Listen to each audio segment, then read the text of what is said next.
Hello বাচ্চো, welcome to Biohack NEET প্রস্তুতির জন্য বাংলা ইউটিউব চ্যানেল। তো এমসিসি এবং ডব্লিউবিএমসিসি অনেক দিন আগেই যে স্ট্রে রাউন্ড মানে স্ট্রে ভ্যাকেন্সি রাউন্ড, যেটাকে অনেকে আবার ফোর্থ রাউন্ড বলছে, সেটা কমপ্লিট হয়ে গেছে, রেজাল্ট বেরিয়ে গেছে, অ্যাডমিশন প্রসেসও প্রায় শেষের দিকে। তো অনেক সংখ্যক স্টুডেন্ট রয়েছে যারা খুব সামান্য 1-2 নাম্বারের জন্য হয়তো পায়নি, বা সামান্য কিছু র্যাঙ্কের জন্য হয়তো পায়নি। তাদের মনে একটা প্রশ্ন, তাহলে কি আবার নতুন করে আগের বছর মানে 2024 সালের মতো কোনো স্পেশাল স্ট্রে ভ্যাকেন্সি রাউন্ড কি হবে? তো আজকে এই যে কোশ্চেন, এই কোশ্চেনের অ্যান্সার তোমাদের কাছে নিয়ে এসেছি। দেখো, একটা জিনিস আমি গ্যারান্টি দিয়ে বলতে পারি, special স্ট্রে vacancy round West Bengal এবং এমসিসি মানে অল ইন্ডিয়ার ক্ষেত্রে হবেই 100%। এর কারণ, সমস্ত প্রাইভেট ডিমড ইউনিভার্সিটি এবং কিছু কিছু গভর্নমেন্ট সিট কিন্তু এখনো ফাঁকা রয়েছে। এর আগে যেরকম নিয়ম ছিল যে স্টে ভ্যাকেন্সি রাউন্ডের পর যদি কোনো সিট ফাঁকা থাকে, সেইগুলো সেই সমস্ত কলেজের হাতে হ্যান্ড ওভার করে দেওয়া হতো এবং কলেজ নিজেদের ইচ্ছা মতো সেই সিটগুলো কিন্তু পূরণ করতে পারতো। কিন্তু বর্তমানে এই নিয়ম পুরোপুরি চলে গেছে। এখন এমসিসি বা ডব্লিউবিএমসিসি অথবা বিভিন্ন স্টেট যে কাউন্সিলিং অথরিটি, তারা ছাড়া কোনোভাবেই কলেজের হাতে কোনো ক্ষমতা দেওয়া নেই যে তারা কোনো স্টুডেন্ট উইদাউট কাউন্সেলিং ভর্তি করতে পারে। তো সুতরাং যখন সিট রয়েছে, অল ইন্ডিয়ার ক্ষেত্রেও রয়েছে, ওয়েস্ট বেঙ্গলের ক্ষেত্রেও রয়েছে, স্পেশাল স্টে ভ্যাকেন্সি রাউন্ড সেটা তো হবেই কনফার্ম। কিন্তু এখন প্রশ্ন আসতে পারে, তাহলে এতদিন হয়ে গেল এখনো কেন নোটিফিকেশন আসছে না? দেখো, তোমরা অনেকেই হয়তো জানো যে 2024 সালে নর্মাল যে স্টে ভ্যাকেন্সি রাউন্ড হওয়ার পর এই স্পেশাল স্টে ভ্যাকেন্সি রাউন্ড 1, 2, 3 এত দূর পর্যন্ত হয়েছিল। যতক্ষণ না পর্যন্ত 2-4টে সিটও পড়ে থাকবে, সেগুলো ভর্তি হচ্ছে, ততক্ষণ পর্যন্ত কিন্তু স্টে ভ্যাকেন্সি রাউন্ড চলবে। তো এটাই কিন্তু বর্তমানে নিয়ম চলছে। তো এর আগের বছর মানে 2024 সালে আমরা দেখেছিলাম যে স্টে ভ্যাকেন্সি রাউন্ডের যে রেজাল্ট বা অ্যাডমিশন, তার প্রায় 15 থেকে 20 দিন পর কিন্তু স্পেশাল স্টে ভ্যাকেন্সি রাউন্ডের যে নোটিফিকেশন সেটা এসছিল, এবং 2024 সালে 24 থেকে 25 ডিসেম্বর পর্যন্ত এই স্টে ভ্যাকেন্সি রাউন্ড যেটা স্পেশাল, সেটা কিন্তু চলেছে। তো সেই দিক থেকে দেখতে গেলে আমাদের হাতে সময় এখনো রয়েছে। তাহলে এখন প্রশ্ন আসতেই পারে, এত ডিলে কেন হচ্ছে? দেখো, আমাদের ভারতবর্ষের বিভিন্ন জায়গায় বিভিন্ন স্টেটে এখনো কিন্তু কাউন্সেলিং পুরোপুরি কমপ্লিট হয়নি। যেমন কর্ণাটকার ক্ষেত্রে আমরা যেটুকুনি খবর পেয়েছি যে এখনো থার্ড রাউন্ডে কাউন্সেলিং আটকে রয়েছে কোর্ট কেসের জন্য। আরও কয়েকটা স্টেটে কিন্তু স্টে ভ্যাকেন্সি রাউন্ড এখনো পর্যন্ত চলছে, কমপ্লিট হয়নি।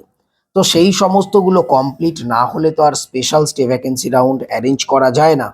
তাছাড়াও special stay vacancy round arrange করতে গেলে এমসিসিকে স্পেশাল পারমিশন নিতে হয়। তো সেই পারমিশন নেওয়ারও একটা প্রসেস রয়েছে। এমসিসি পারমিশন নেবে, তারপরেই কিন্তু যে স্পেশাল স্টে ভ্যাকেন্সি রাউন্ড সেটা অ্যানাউন্স করবে। প্রত্যেকটা কলেজ থেকে কত কত সিট ফাঁকা রয়েছে, সেটা এমবিবিএস হোক, বিডিএস হোক বা বিএসসি নার্সিং হোক, সেই ইনফরমেশনটা টোটাল নেবে। তারপর এমসিসি স্পেশাল পারমিশন নেবে, তারপর স্পেশাল স্টে ভ্যাকেন্সির নোটিফিকেশন আসবে। অনেক সময় দেখা গেছে এমনও হয়েছে যে এমবিবিএস ছাড়াও বিডিএস বা বিএসসি নার্সিং এর ক্ষেত্রেও যদি সিট ফাঁকা থাকে, সেক্ষেত্রেও কিন্তু স্পেশাল স্টে ভ্যাকেন্সি রাউন্ড হয়। তো সব দিক থেকে বিচার করতে গেলে আমার যেটুকু মনে হয়, মোটামুটি 15 থেকে 20 ডিসেম্বরের মধ্যে এই স্পেশাল স্টে ভ্যাকেন্সির যে নোটিফিকেশন সেটা আসতে পারে। প্রথমে এমসিসি স্পেশাল স্টে ভ্যাকেন্সি করবে, তারপর আমাদের ডব্লিউবিএমসিসি মানে ওয়েস্ট বেঙ্গলের ক্ষেত্রেও কিন্তু special stay vacancy round complete হবে। তবে এই প্রসঙ্গে আরও একটা কথা তোমাদের বলে রাখি, এর আগেরবার যেটা দেখেছিলাম যে নর্মাল স্টে ভ্যাকেন্সি রাউন্ডের পর যে স্পেশাল স্টে ভ্যাকেন্সি রাউন্ডগুলো হয়েছিল, তাতে কিন্তু সিকিউরিটি মানি বা সিকিউরিটি ডিপোজিট অনেক বেশি নিয়েছিল। তোমাদেরও হয়তো মনে আছে যে গভর্নমেন্ট কলেজের জন্য 50,000 টাকা এক্সট্রা, মানে তোমরা আগে যেটা দিয়েছো সেটা তো দিয়েছো, এক্সট্রা শুধুমাত্র স্পেশাল স্টে ভ্যাকেন্সির জন্য গভর্নমেন্ট কলেজের জন্য 50,000 টাকা এবং প্রাইভেট কলেজের জন্য 2 লক্ষ টাকা এক্সট্রা করে সিকিউরিটি মানি কিন্তু জমা নিয়েছিল। স্পেশাল স্টে ভ্যাকেন্সি রাউন্ডে কলেজ পেলে তোমাদের কিন্তু কলেজ নিতেই হবে। যদি কলেজ তোমরা না নাও, তাহলে সিকিউরিটি মানি তোমাদের ফরফিট হবে, তোমরা পাবে না, কেটে নেবে। 2024 সালে নিয়ম ছিল যে তোমরা পরের বছর এক্সাম দিতে পারবে না, কিন্তু 2025 সালে সেই নিয়মটা নেই। তোমরা এক্সাম দিতে পারবে, কিন্তু সিকিউরিটি অ্যামাউন্ট কিন্তু কেটে নেবে। যাই হোক, special stay vacancy round MCC এবং ডাব্লিউবিএমসিসি আমাদের ওয়েস্ট বেঙ্গলের ক্ষেত্রে কিন্তু হবেই। যেহেতু এখনো কাউন্সেলিং বিভিন্ন জায়গায় চলছে, শেষ হয়নি, এছাড়াও এমসিসি কে পারমিশন নিতে হয়, এই সমস্ত কারণগুলোর জন্যই কিছুটা ডিলে হচ্ছে। তবে চিন্তা নেই, 15 থেকে 20 তারিখের মধ্যে নোটিফিকেশন কিন্তু আসবে। তাছাড়াও এবছর তোমরা দেখেছিলে বিভিন্ন কোর্ট কেসের জন্য কাউন্সেলিং একটু ডিলে হয়েছিল। তো 2025 সালে স্পেশাল স্টে ভ্যাকেন্সি রাউন্ডের ক্ষেত্রেও হয়তো কাউন্সেলিং একটু ডিলে হতে পারে, কিন্তু স্পেশাল স্টে ভ্যাকেন্সি রাউন্ড 100% হবেই। কতগুলো সিট ফাঁকা আছে এখনো তো জানা নেই, তবে যখন সিট ম্যাট্রিক্স দেবে তখন জানতে পারবো। কিন্তু একটা জিনিস জেনে রাখো, special stay vacancy round all India এবং ওয়েস্ট বেঙ্গলের ক্ষেত্রে হবেই।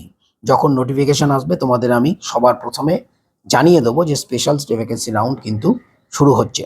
তো সবাই খুব ভালো থেকে মন দিয়ে পড়াশোনা করো, চ্যানেলটা সাবস্ক্রাইব রাখো, নোটিফিকেশনটা অন রাখো নিট রিলেটেড যাবতীয় ইনফরমেশন পাওয়ার জন্য। টাটা।